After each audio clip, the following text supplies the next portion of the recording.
Okay, so this is a short video I'm gonna do on hose length calculations. So if you have read through the either the PowerPoint or 8083, you'll find out whenever you make a connection with a flexible hose that you have to have 5 to 8% slack in the hose. And the reason why is if this thing was really going straight across like almost like a guitar string, and it was to pressurize, when a hose pressurizes, and this might be a test question later, when a hose pressurizes, it's going to contract or shrink in length. It's also going to expand in diameter. So those are the two factors. So if this connection's made here and this hose doesn't have any slack in it and it contracts or shrinks in length, what's going to happen when it's pressurized? It'll try and shrink and it can't, and it'll actually end up rupturing or failing. So the FAA says 5 to 8% slack needs to be put in the line. If this connection is 50 inches, and I'm just reading this right here, 50 inches. If it's 50 inches from the center of this fitting to the center of this fitting, the question's asking here, what is the minimum and the maximum length of this hose to make that connection? Meaning the shortest this hose can be and the longest it can be. Well, if you think about it, the hose needs to be 100% of the length, so it needs to be at least 50 inches, but then it also needs to be another 5%, so it basically needs to be 105% of the length is the shortest it can be, and 108% is the longest can be. So over here I showed you the math on that. Hopefully you guys still know how to do percentages by now, but basically if you take the 50 inches at the minimum, or I mean the connection is, and you multiply that by 105%, you'll get 52.5. That means the shortest length you want to build this hose is 52.5.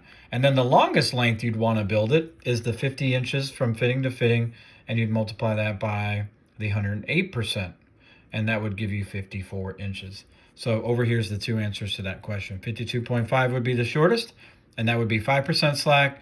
54 inches would be the 8% slack.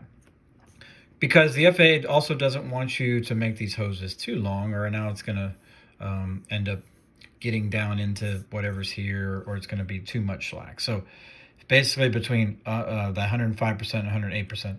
If that confuses you, another thing you can do, but it's a two-step process, is you can take this 50 inches and figure out what 5% is, and then add that 5% back to this, but that gets kind of complicated. It's easily just to do it 1%, one time. So take the 50, multiply by 105% or by 108%.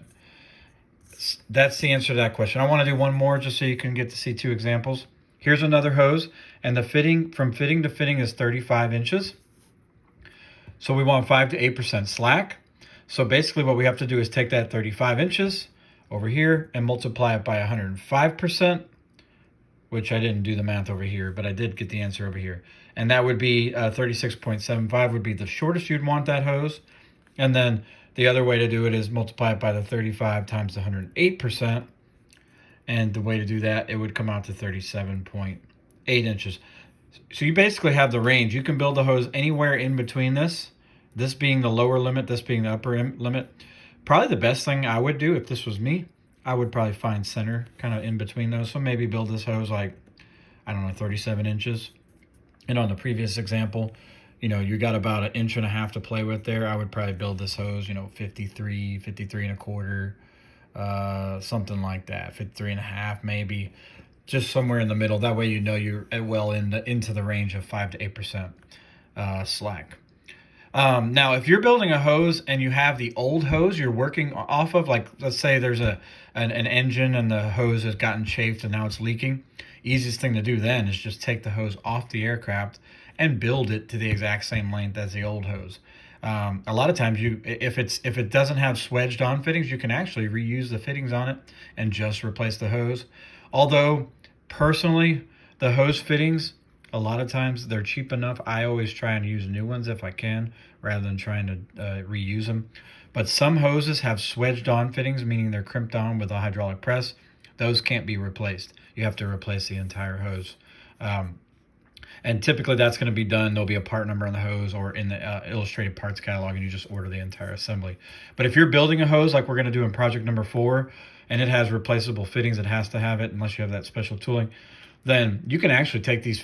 What I do is I would take the old line out of the aircraft, take the end fittings off, take the hose, cut the new hose to the exact same length, and then put the end fittings back on. Very simple to do it that way.